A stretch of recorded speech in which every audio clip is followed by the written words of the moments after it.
Welcome back to another video, guys. In today's video, I'm going to be breaking down the trade I took yesterday. I forgot to make a video yesterday, but I'm making it today. So this is exactly what happened yesterday. Bro, I was up 40%, and then I held because I was like, all right, it's probably going to keep going up, so let me just hold into my final price target. I was like, screw it, let me hold to my final price target, right? And basically what happened was it just turned around and then it chopped sideways and I was break even and I just wasted a ton of time. So let me show you guys exactly what I was looking at. So obviously looking at my chart, you can see a lot of levels on here. This is what I was looking at on the day. If we look at the 2-minute time frame, as soon as market opened, or leading up to market open, we came down and we bounced off this, I guess, support level right here. Don't mind this. I just marked this out this morning, but we bounced off the support level right here. We made a huge rally to the upside. Then we started to pull back. What I wanted to see on the 2-minute time frame was a pullback to this 48 EMA. That's this yellow line right here. We got the pullback to the 48 EMA. And we started to get volume off of it. Now I wanted us to come down here a little bit closer, and then I wanted to take my entry on this 48 EMA, and I was going to set stop loss below 200 moving average, right? And basically, if market just kind of collapsed, then I'd be all out. But I wanted my entry more down here. Unfortunately, it bounced too quickly for me, and then I ended up getting in on the candle on this candle right here where there was a pullback. So there was a pullback right here. I tried to get in down here, but it literally just wicked out, and I ended up getting in right here. So with that being said, basically I got into this trade with my target as this green line up here. You can see this green dash line was my target. I wanted price to go up there and hit that. We came just short of it. So I'm up 45%, I think it was, up here. And then we pull all the way back, and I'm all the way back at break even. And then we proceed to chop sideways for the rest of the day. Not the rest of the day. A good majority of the day before I exit the trade. I exited the trade in profit, but it was profit literally $3. So I was up way more than that up here. So unfortunately, I exited the trade for basically break even, you could say. And after that, we just trended up, and the contracts went where I wanted them to go.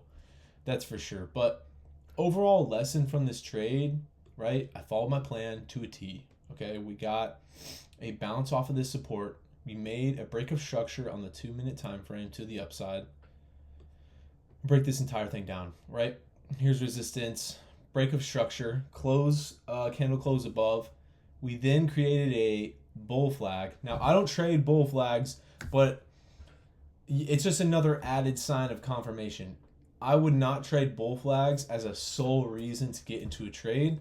I would base it off of other reasons, but if a bull flag is present, then cool. Let the bull flag be present and let it take place. I don't care. It's just an added confluence for me. So we pushed up. We started to pull back. We're creating the bull flag right here. I'm looking for this touch of the 48 EMA. We just barely miss it, and we push up. I enter here. Stops are now below this level here, or basically below the 48 EMA. And then we ride it up here. Now, I should have taken profits up here, but I was being greedy yesterday, and I wanted it to hit this green line up here. Obviously, I learned my lesson the hard way, and I basically didn't make any money by doing that. But regardless, we had a bounce off of this low, break of structure to the upside, pull back to the 48 EMA on the 2-minute time frame, and then a continuation upwards. So that was yesterday's trade. I just wanted to break it down for you guys so that way you guys understand exactly what I was thinking with that trade. It follows my plan pretty well. There's different scenarios that I'm looking for whenever market opens, but that would be one of them for a continuation. Some continuations, I would say, are definitely hard to tap into, especially if you look at this, for example. We have this huge rip, right? Let's go to QQQ so I can kind of show you guys. QQQ yesterday. Look at this. Okay. Is this yesterday? This is not yesterday. This is yesterday. Look at this. Where am I entering? Where is there an entry? There's not. There's not. So, like, IWM is a little bit nicer with this, where it gave me that bull flag pullback, right? You could say this is a bull flag. There's like no range here. So if you're entering anywhere within this range, where's your stop? Your stops, it's got to be below this 13 EMA. It can't be below the 48 unless you want to lose just a ton of money. So things like this, like as soon as like market rips, whenever it opens, if it just rips up as soon as it opens, it's so difficult to find an entry. Now you could argue, oh well, look at all these equal highs right here, right? We broke above, we closed above, and then we retested. We retested with one candle, first of all, and then where's my stop loss going to be that's valid? Probably below this low.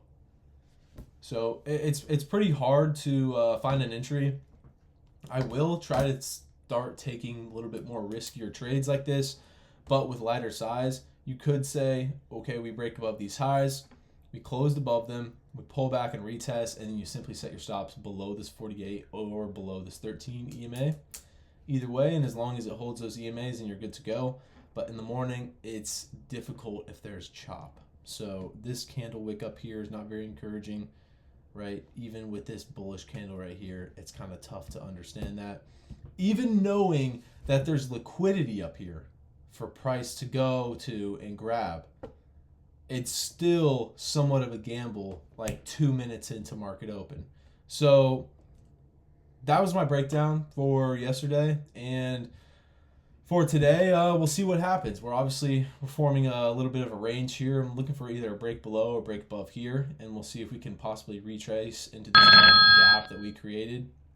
If we retrace and go into this gap, beautiful, right? I think we might land somewhere around here before, I don't know, moving to another area of liquidity. So thank you guys for watching today's video. If you have not already, hit that subscribe button down below, like this video for more videos like this one. Hopefully you guys are learning something from these videos. I think these videos are helping me as well, just kind of break down my trades. Because if I'm breaking down my trades, I'm explaining them, right? It doesn't matter how many people are watching. If I'm explaining these videos and I can go back and watch these videos, then I know exactly where my mind was during the trade. So yeah, thank you guys for watching, and I'll see you guys in the next video.